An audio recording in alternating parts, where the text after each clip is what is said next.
Welcome back for another video.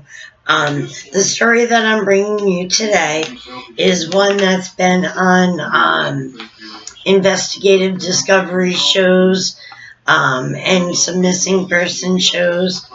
But here's a picture of a little boy, as adorable as can be.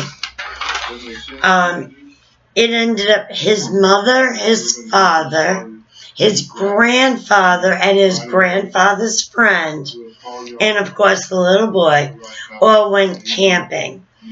And probably the next morning, because once you get there and you set up and all this, usually the next day is when they want to, like, the mother and father wanted to go, like, down to the river to go fishing.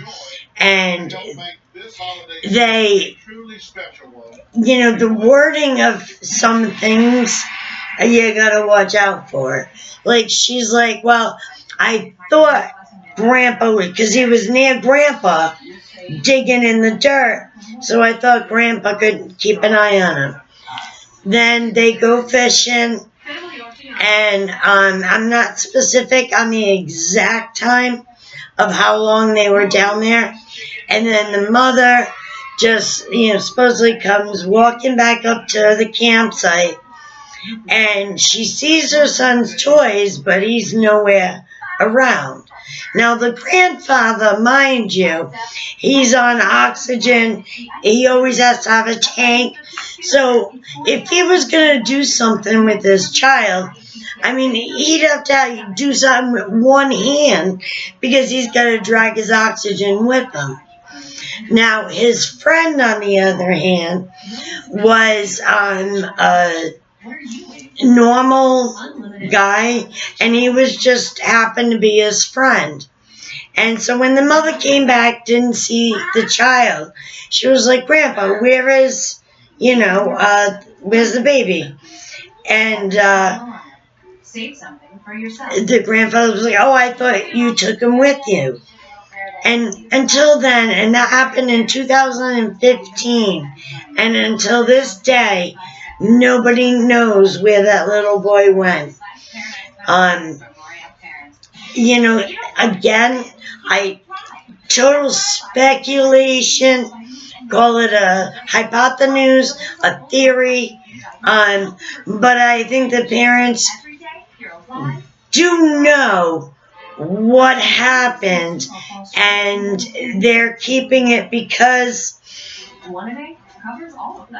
all criminals want to keep their butts out of trouble.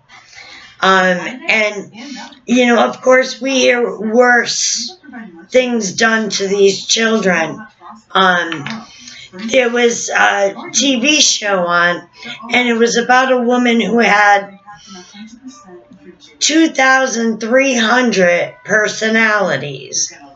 Now, that's an extraordinary number. Extraordinary. So I decided to watch it. And I'm going to tell you, there's a book called Sybil, who's got, some different personalities to protect herself from the abuse that she had when she was younger. Well, this woman, 2,300 different people, that's a lot.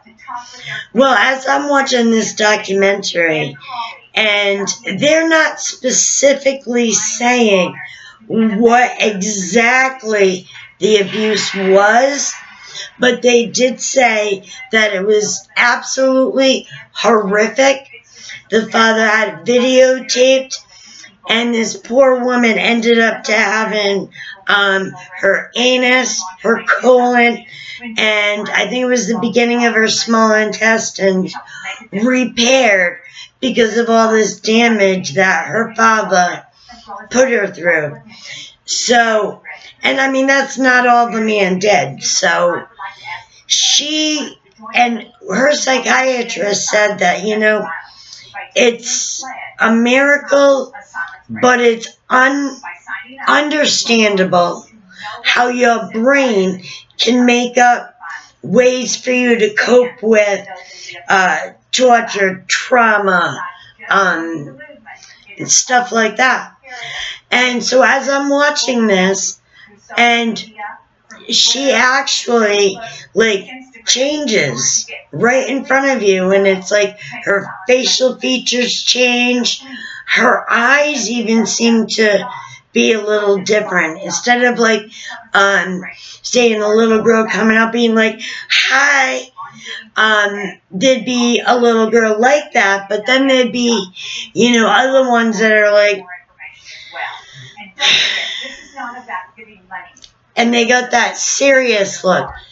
And after she had, like, all these surgeries and going through all these doctor evaluations and whatnot, she was finally, in 2017, able to get her father to be put behind bars for life.